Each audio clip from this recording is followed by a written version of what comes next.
ज्ञानम कर्म चय कर्ता चय। इसी तत्व को समझाने के लिए प्रभु ने ज्ञान, कर्म, कर्ता, बुद्धि, धृति एवं सुख के तीन तीन भेद बताए हैं। स्वर्ग से लेकर यहां तक सात्विक, राजस एवं तामस ये तीन प्रकार के ही पुरुष पाए जाते हैं, जिनकी प्रकृति अहरनिश चलायमान रहती है। तो इस पर ध्यान दें।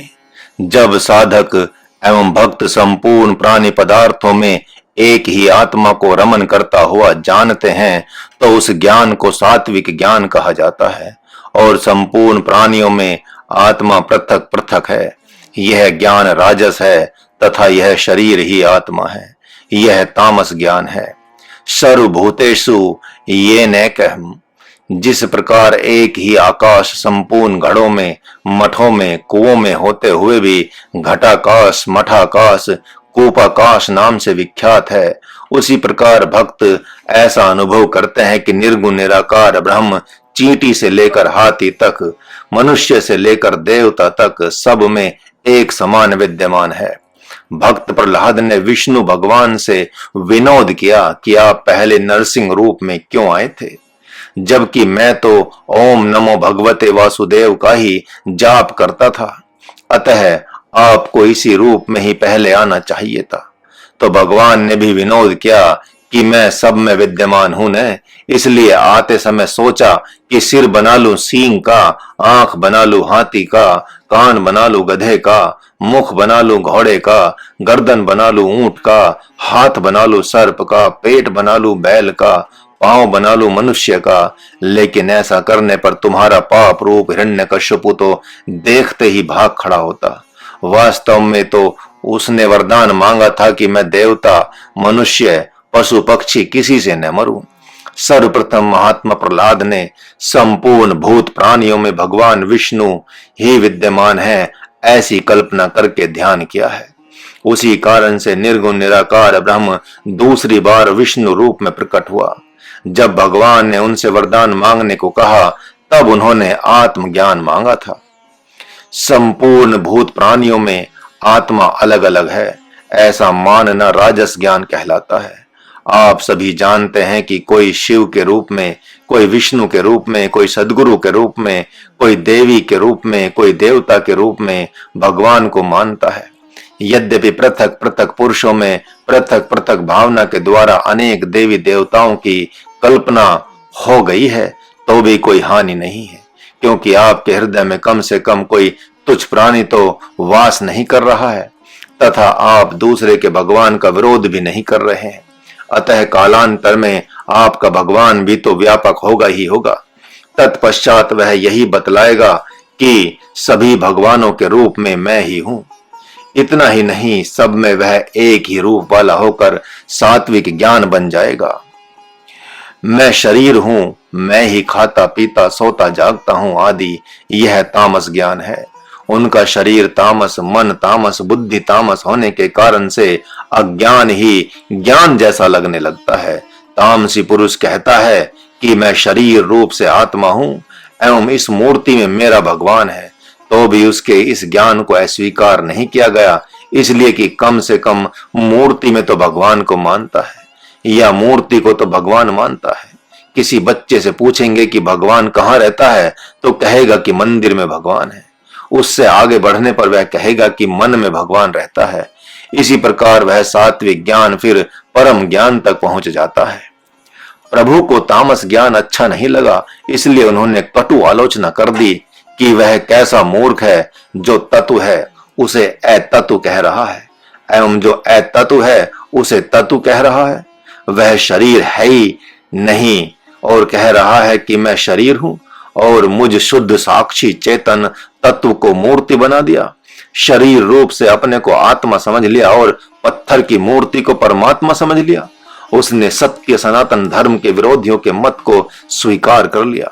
उनमें से एक के मतानुसार जितना बड़ा शरीर है उतना ही बड़ी आत्मा है, तथा उदाहरण देते हैं कि यदि एक हाथ लंबी लकड़ी है तो अग्नि भी उतनी ही लंबाई में होने के कारण से एक हाथ लंबी है। इस न्याय से आत्मा भी शरीर के बराबर ही है। इस सिद्धांत के अनुगामियों ने अपने गुरु को अवतार मान लिया है और मूर्ति के रूप में पूजते हैं। जब किसी को अपने सिद्धांत का व्यापक प्रचार प्रसार करना होता है तो सर्वप्रथम सनातन धर्म पर ही कुठाराघात करते हैं। वे कहते हैं कि अपने स्वरूप का बोध घोर तप से ही होता है, अतः एकमात्र तप ही उनका स्वामी बन जाता है। हे पार्थ, उन मूर्खों को कौन समझाए? तुमको तो मैंने समझा लिया। यद्यपि उनको भी भरी सभा में मैं दूत बनकर इसी ज्ञान को समझाने की चेष्टा में था, लेकिन उन मूर्खों ने मुझे ही समझना और समझाना प्रारंभ कर दिया। भक्त अर्जुन ने हंसते हुए कहा कि हे प्रभु, आप उन मूर्खों को समझाने क्यों चले गए? प्रभु ने कहा, क्या करूं, मैं तो इन पितृ भक्त पितामह तथा गुरु भक्त आचार्य द्रोण के चलते गया था, ताकि वे यह न कहें कि माधव ने हम लोगों को समझाया तक नहीं। महात्मा अर्जुन मन ही मन हंसते हुए कह रहे हैं कि कहीं अपना स्वार्थ सिद्ध करने के लिए तो ज्ञान नहीं दे रहे हैं, क्योंकि इस ज्ञान को पहले ही मुझे क्यों नहीं दिया?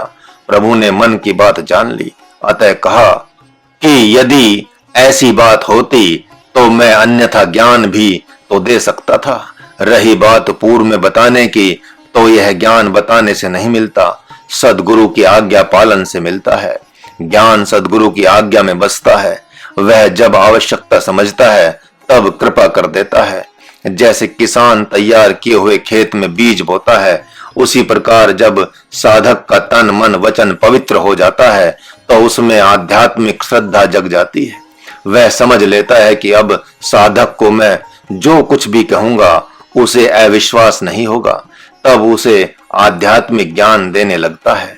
लगभग 25 वर्ष पूर्व महाराज ने आत्मानंद से कहा कि अमुक संत ब्रह्म हैं। आत्मानंद ने कहा कि कैसे मान लूं कि वे ब्रह्म हैं? तो महाराज ने कहा कि चलो अमुक संत को तो मान लो। उन्होंने कहा कि कैसे मान लूं कि वे भी ब्रह्म हैं? ब्रह्म मान लेना इतना सस्ता बना रखा है आपने? हाँ, उन लोगों को सिद्ध मानता हूं। महाराज ने कहा कि ओम को ब्रह्म मानते ही नहीं हो, अपने को ब्रह्म मानते ही नहीं हो, संतों में से किसी भी संत को ब्रह्म मानते ही नहीं हो, तो तुम मानते किसको हो? उन्होंने कहा कि जब अपने आप अनुभव होगा तो बताऊंगा। महाराज ने कहा चलो, यह भी बड़ी बात है कि कम से कम संतों को सिद्ध तो मानते हो। महाराज की है सोची समझी गुप्त योजना थी कि कम से कम ये संतों को तो माने। संतों को मानते मानते कालांतर में साधक संत तो हो ही जाता है। फिर जो जान ही लेता है कि ब्रह्म क्या है क्या नहीं है। इसलिए तामस ज्ञान को भी भगवान ने ज्ञान की श्रेणी में रख दिया, अन्यथा तामस ज्ञान को किसी भी आचार्य ने ज्ञान की श्रेणी में रखा ही नहीं। यही कारण है कि भगवान ने मूर्ति स्थापना को भी स्वीकार कर लिया, क्योंकि धीरे धीरे मूर्ति के माध्यम से ही श्रद्धा प्रकट हो जाएगी तथा वही श्रद्धा कालांतर में श्रद्धेय को प्रकट कर देगी। बात तो सही ही है कि वह मूर्ति तो भगवान नहीं है, लेकिन मूर्ति के भीतर बाहर तो भगवान है ही। भक्त भले ही उसमें भगवान को न देख पा रहा हो, लेकिन भगवान तो भक्त को देख ही रहा है, जो कालांतर में उस मूर्ति के माध्यम से ही कृपा कर देगा। जो न कुशल कर्म में आसक्त होता है न अकुशल से द्वेष करता है, ऐसे निष्कामी पुरुष द्वारा किए गए स्वाभाविक कर्म को सात्विक कहा जाता है। परंतु जो अहंकार एवं कामना तथा बहुत परिश्रम से किया जाने वाला है, ऐसा कर्म राजस कहा जाता है। तथा परिणाम को न देखकर हानि तथा हिंसा एवं सामर्थ्य पर विचार किए बिना मूर्खतापूर्ण किया जाने वाला कर्म तामस कहा जाता है। यहाँ 24 घंटे कर्म करने की बात नहीं कही गई है, क्योंकि साधक जब सूक्ष्म कर्म में प्रवृत्त रहता है तो स्थूल कर्म में वासना रहती ही नहीं। अर्थात जब जप तप योग में तन मन वचन हृदय भली भांति संलग्न हो जाते हैं, तल्लीन एवं लवलीन हो जाते हैं, तो स्थूल कर्म की ओर मन भागता ही नहीं, सहज ही उससे अनासक्ति आती है। कम से कम स्थूल कर्म से जब साधक अच्छी प्रकार राग द्वेष रहित हो गया है तो सूक्ष्म कर्म में प्रतिष्ठा हो ही जाती है। कोई चाहे कि स्थूल सूक्ष्म तथा कारण कर्मों से एक साथ अनासक्ति हो जाए, तो ऐसा कभी किसी साधक के साथ हुआ ही नहीं है। साधक जब विश्वास कर लेता है कि मैं आत्मा हूं, शरीर नहीं हूं और न ही कर्मों का करता हूं, तो उसके द्वारा नित्य कर्म ही होते हैं। नैमित्तिक की जो तो बात ही नहीं है तथा नैमित्तिक कर्म नहीं हो रहा है, तो फिर कर्मों से प्रीति अथवा द्वेष कैसा। महाराज ने एक साधक को देखा है। वह वर्ष भर जंगल में 15-16 घंटे ध्यान करता था, लेकिन जब अपने सदगुरु के पास किसी विशेष अवसर पर जाता था तो वहां उनकी सेवा शुश्रूषा में सहज ही सारा समय देता। उनके पास बैठे रहना, कभी उनके द्वारा कहे गए सत्संग को लिखना, नित्य ही उनका सत्संग सुनना, अन्य गुरु भाइयों के साथ आध्यात्मिक चर्चा करना, समय अनुसार गुरुदेव को शौच स्नान कराना, उनके सोने के बाद सोना इत्यादि। उन दिनों यही उसकी दिनचर्या होती थी और उनके पास से जंगल में जाने पर दिनों रात ध्यान समाधि में सहज ही प्रवृत्त हो जाना उसकी विलक्षण स्थिति थी। महाराज उससे पूछता है कि यह सिद्धि तुम्हें कैसे मिली कि सदगुरु के पास जाते हो तो ब्रह्मचारी जैसे हो जाते हो और जंगल में सिद्ध साधक हो जाते हो, तथा गुरु जी के पास 24 घंटे कर्म योगी एवं ज्ञान योगी हो जाते हो और वहां से आने के बाद 24 घंटे ध्यान योगी हो जाते हो। वह साधक कहता है, जब गुरुजी ने बता ही दिया कि मैं शरीर नहीं आत्मा हूं, तो न मेरा कर्म योग है, न ज्ञान योग है और न ही ये 24 घंटे का ध्यान योग है। आखिर जंगल में मैं करूं तो क्या करूं। मैं अपने आप में रहता हूं तथा मन के पास कोई काम नहीं है, सो वह बुद्धि में विलीन हो जाता है। बुद्धि को कुछ निर्णय करना है नहीं, सब निर्णय हो चुका, सो वह मुझ दृष्टा में विलीन हो जाती है। तुम समझते हो कि मैं ध्यान करता हूं और मैं समझता हूं कि मन, बुद्धि और चित्त ही मेरा ध्यान कर रहे हैं। रही बात शरीर के सदा आसन में बैठने की, तो बेचारा यह जड़ क्या करे। इसका स्वामी मन तो अपने कारण में विलीन हो जाता है, तो यह सम शांत बैठा रहता है। समय अनुसार स्नान, शौच, भोजन, प्रसाद हो ही जाता है। यदि आप पूछते हैं कि 24 घंटे में एक ही बार सही आप फल दूध क्यों लेते हैं, तो यह शरीर का धर्म है।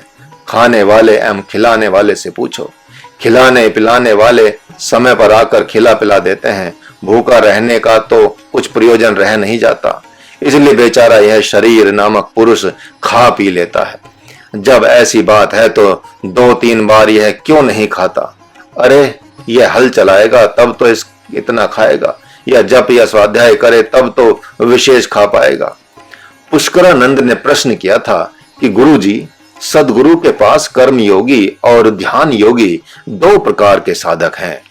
उनमें ध्यान योगी तो सदा ब्रह्म चिंतन में एवं सदगुरु के निर्गुण निराकार रूप में ध्यान में लगा रहेगा, लेकिन जो 24 घंटे उनकी सेवा शुश्रूषा में लगा रहेगा, वह अहर्निश ब्रह्म चिंतन कैसे करेगा। हाँ, यही तो विलक्षण बात है कि सदगुरु को अहर्निश ब्रह्म रूप में देखकर सेवा करने से ब्रह्म चिंतन का फल मिल ही जाता है। पुनः उसने प्रश्न किया था कि वह सदगुरु के प्रति अहर्निश ब्रह्म भाव लाए कैसे।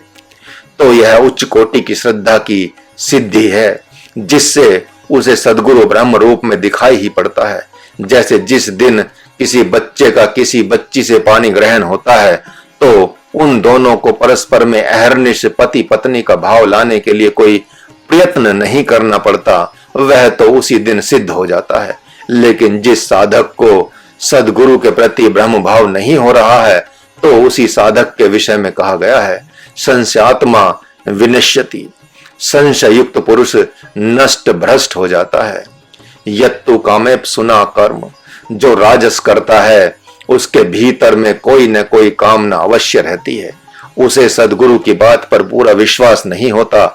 सदगुरु कहता है कि तुम आत्मा हो, तो वह कहता है कि सृजन, संहार एवं पालन की शक्ति तो मेरे में है ही नहीं, तो मैं आत्मा कैसे हो सकता हूं। यदि अपने को आत्मा मानने से ही कोई आत्मा हो जाता है, तो सारे साधक बिना साधना के ही आत्मरूप हो जाएं।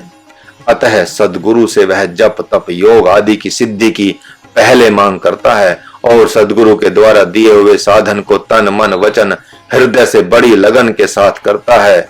लेकिन जब साधना के बीच में दैहिक दैविक एवं भौतिक बाधाएं आकर आक्रमण करती हैं, तब उस साधक की लोलुपता एवं खिन्नता देखते बनती है। महाराज ने सन 1983 में एक ऐसे गृहस्थ आश्रमी साधक को देखा जो थानेदार के पद पर था। उसे 2-4 महीना सतोगुण के कारण से अच्छा ध्यान लग गया, तो उसने सोचा कि यदि मैं नौकरी छोड़ दूं तो 24 घंटे साधना का समय मिलेगा और मैं शीघ्र अतिशीघ्र सिद्ध हो जाऊंगा। उसके सद्गुरु ने संकेत भी किया था कि तुम जैसा सोच रहे हो वह आवश्यक नहीं है। संस्कार एक जैसा साथ नहीं देता। ध्यान लगना अलग बात है और निर्मल वैराग्य होना अलग बात है। लेकिन उसे तो सिद्धि की ललक थी, इसलिए नौकरी छोड़ दिया तथा घर पर ही विशेष साधना करने लगा। सब काम धाम छोड़ दिया और 24 घंटे साधना होती नहीं थी। यहाँ तक कि सवेरे 2 घंटे एवं शाम को 1 घंटा भी ध्यान में नहीं बैठ पाता था। समय काटना कठिन हो गया था, अतः वह दिन में भी सोता, रात में भी सोता। उसके वीर्य में रोग लग गया था, तो दिन में भी स्वप्न दोष होता था, रात में भी स्वप्न दोष होता था।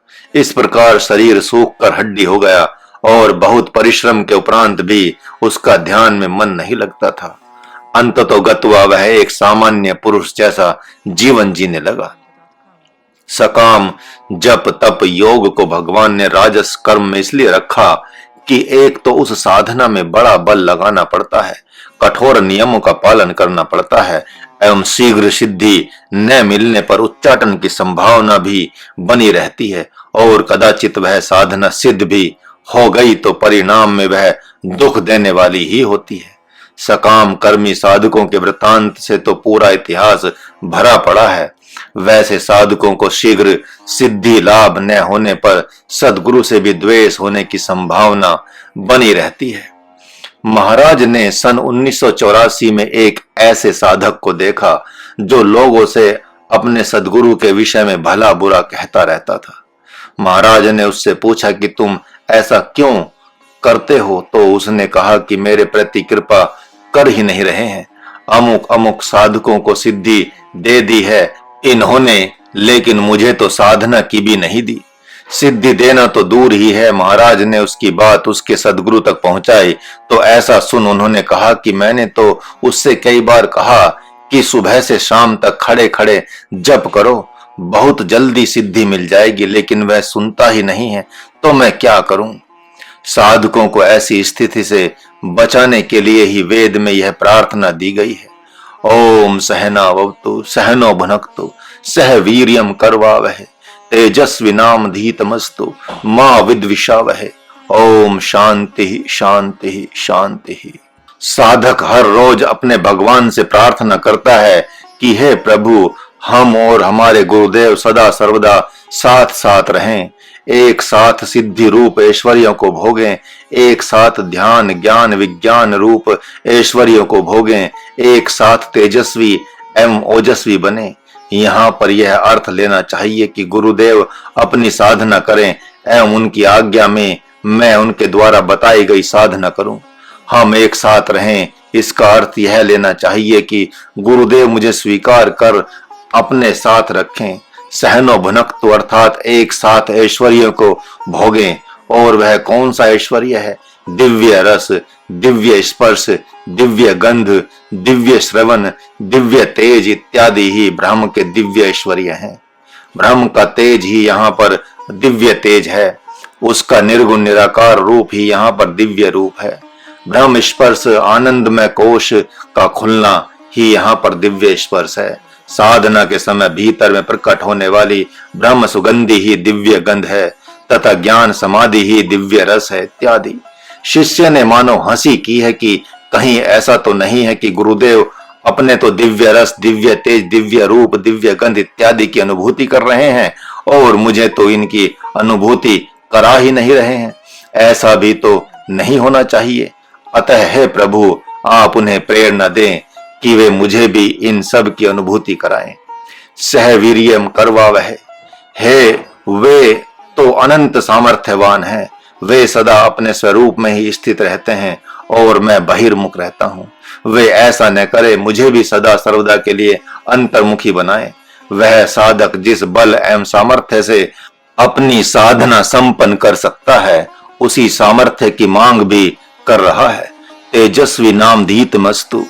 हे प्रभु, वे अपने जैसा ही हमें भी तेजस्वी बना दे। जैसे जगत उनके तेज के सामने तेजहीन लगता है, वैसे ही मेरे साथ भी हो जाए। मां विद्विषा वह, लेकिन हे प्रभु, एक काम यह भी करना कि गुरुदेव के द्वारा कृपा करवाने से पूर्व आप भी कृपा करना कि मेरे द्वारा उनके प्रति कोई दुर्व्यवहार न हो, जिससे वे मेरे से उदासीन न हो जाएं। इतना ही नहीं, मेरा काल मेरा पीछा कर रहा है। दूषित संस्कार मेरे मन बुद्धि चित्त में प्रवेश कर रहे हैं। कहीं ऐसा न हो कि वे ही मुझ में उनके प्रति द्वेष उत्पन्न कराकर उनका विरोधी बना दे। क्योंकि हे जगतपते, सदगुरु को शिष्य से उदासीन होते और शिष्य को सदगुरु से विरोध करते देखा गया है। अतः मेरे गुरुदेव एवं मेरे मध्य ऐसा व्यवहार न हो। ओम शांति शांति शांति। हम दोनों के दैविक एवं भौतिक तीनों तापों को आप दूर करें। भगवान शिव भगवती सती के पति एवं सदगुरु दोनों थे, किंतु भगवती सती के प्रमाद से उनके जीवन के बाधक संस्कार ने भगवान शंकर के प्रति छल करा दिया। परिणाम क्या हुआ सब जानते हैं। अतः यदि राजस कर्ता को सात्विक कर्ता बनना है, तो इस प्रार्थना के द्वारा वह भगवत कृपा रूपी प्रसाद पाकर आगे बढ़ सकता है। अनुबंधम क्षयम हिंसा, इस मंत्र का मौलिक भाव है कि मन माना कर्म करने वाले पुरुष को तामस कर्ता कहते हैं। वह यह नहीं देखता कि मेरे कर्म का परिणाम क्या होगा, मेरे कर्म से दूसरे को कितनी हानि होगी, दूसरे के मन को कितनी पीड़ा होगी। चोरी चकारी बदमाशी छल कपट दंभाचरण से अथवा चाहे जिस भांति मेरा एवं मेरे बाल बच्चों का पेट भरे, वह वैसा ही कर्म करता है और वैसे ही कर्मों का सिद्धांत भी बखारता है। कदाचित वह साधक बन गया तो वह अपनी शक्ति एवं संस्कार आदि पर विचार न कर देखा देखी मनमाना जप तप प्रारंभ कर देता है। ऐसा ही एक साधक एक संत के पास पहुंचा। उन्होंने उसे भंडार की सेवा दे दी। कुछ ही दिनों में वह सदा जप तप योग करने वाले साधकों की कामना से साधना से आकृष्ट हो गया। तब गुरुजी से कहा कि यदि मुझे भंडार में ही सेवा करनी होती तो मेरे लिए घर बड़ा सुंदर था। क्या कारण है कि आपने मुझे जप तप योग के योग्य नहीं समझा? गुरुजी ने कहा कि यही कारण है कि तुम सदगुरु एवं संत में भी दोष देखने वाले हो तथा दूसरों से ईर्ष्या करने वाले हो। जिन साधकों को आज तुम ध्यान ज्ञान विज्ञान में पारंगत देख रहे हो, उन लोगों ने पूर्व जन्म में या इसी जन्म में जिसे तुम निकृष्ट कर्म समझ रहे हो, उसे खूब किया है। सूक्ष्म साधना में राग द्वेष ही तो बाधा बनते हैं। असुरों के सारे कर्म तामस कर्म ही तो कहे जाते हैं। जब साधना बार बार बदली जाती है तो वह भी तामस ही कही जाती है। जब संस्कार बार बार धक्का देता है तब कहीं जाकर उसे गुरु की बात पर विश्वास होता है।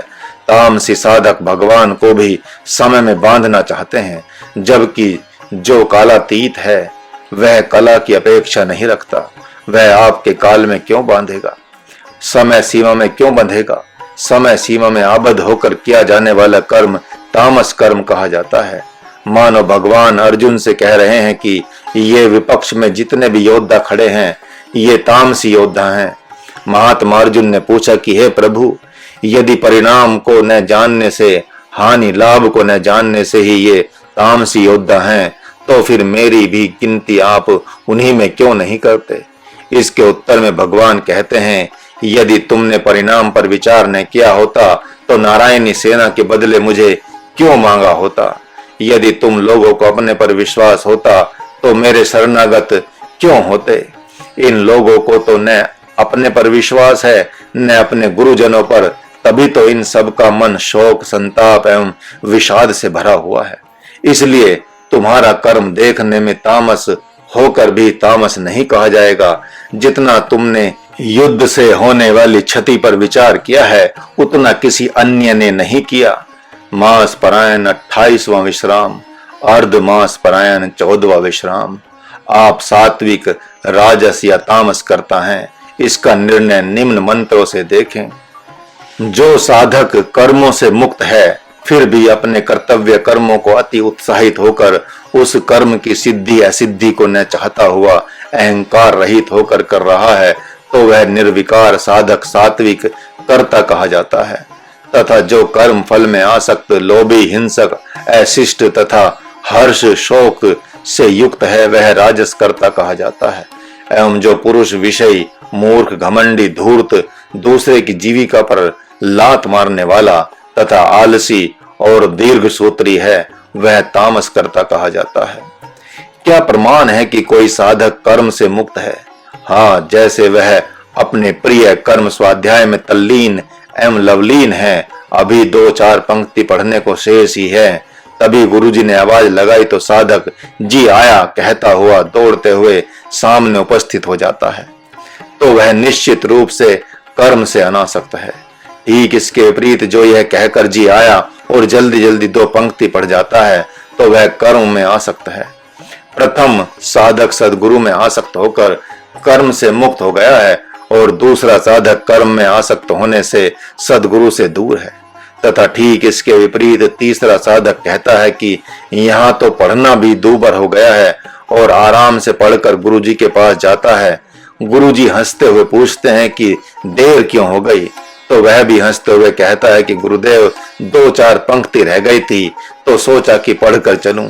धनबाद झारखंड के निवासी दीनानाथ मित्तल एवं उनकी धर्म पत्नी सुनीता मित्तल ने जैसे ही सुना कि महाराज जी हमारे बगीचे के पीपल वृक्ष के नीचे 5 दिन गीता जी का भाष्य करेंगे, वैसे ही दोनों आत्मविभोर होकर अपने सौभाग्य की सराहना करने लगे और तीनों वृक्ष को चबूतरे वेदिका से मढ़वा दिया।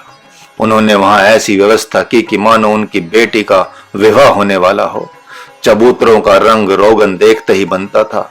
वे पीपल वृक्ष का उतना महत्व नहीं जानते थे। जब महाराज ने बताया कि इसके नीचे 5 मिनट का जप 5 घंटे के बराबर होता है तो अपनी भूल पर पश्चाताप करने लगे तथा कहा कि अच्छा किया बाबा, आप नहीं कहते तो लोग पीपल देवता को कटवाने के लिए कह रहे थे।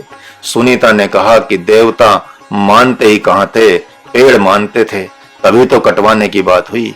इन दोनों को गीता भाष्य से क्या प्रयोजन था? तो भी निष्काम भाव से व्यवस्था करना सात्विक कर्ता का लक्षण प्रस्तुत करता है।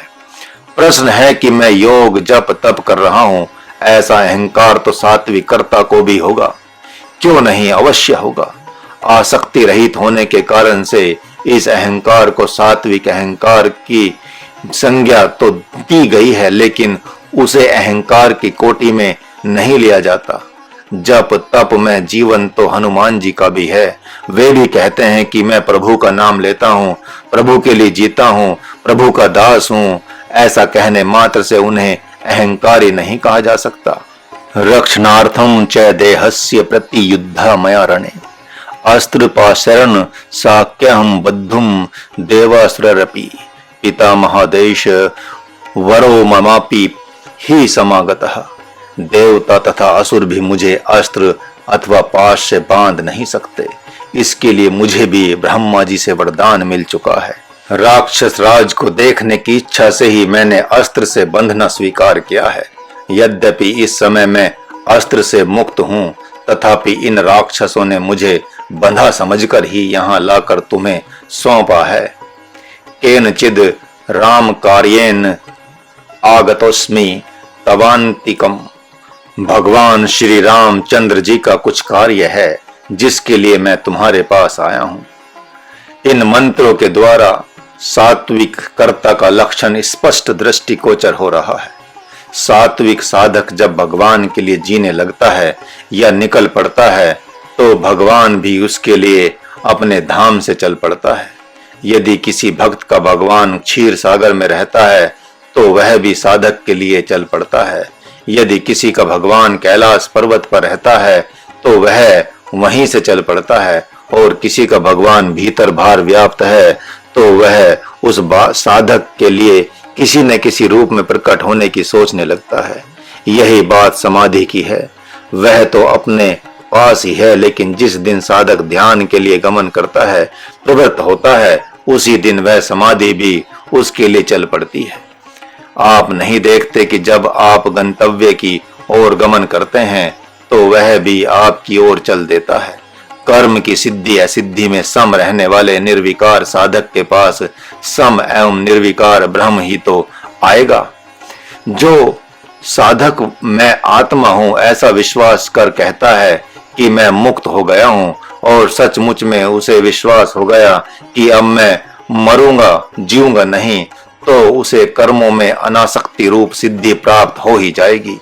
तथा अनासक्ति की सिद्धि है अहंकार रहित होना, उसे वह अनहंकारता प्राप्त हो ही जाएगी। यही नहीं, धृत्युत्साह समन्वित, उसके भीतर सात्विक धृति तथा सात्विक उत्साह का संचार भी हो ही जाएगा। हरि ओम।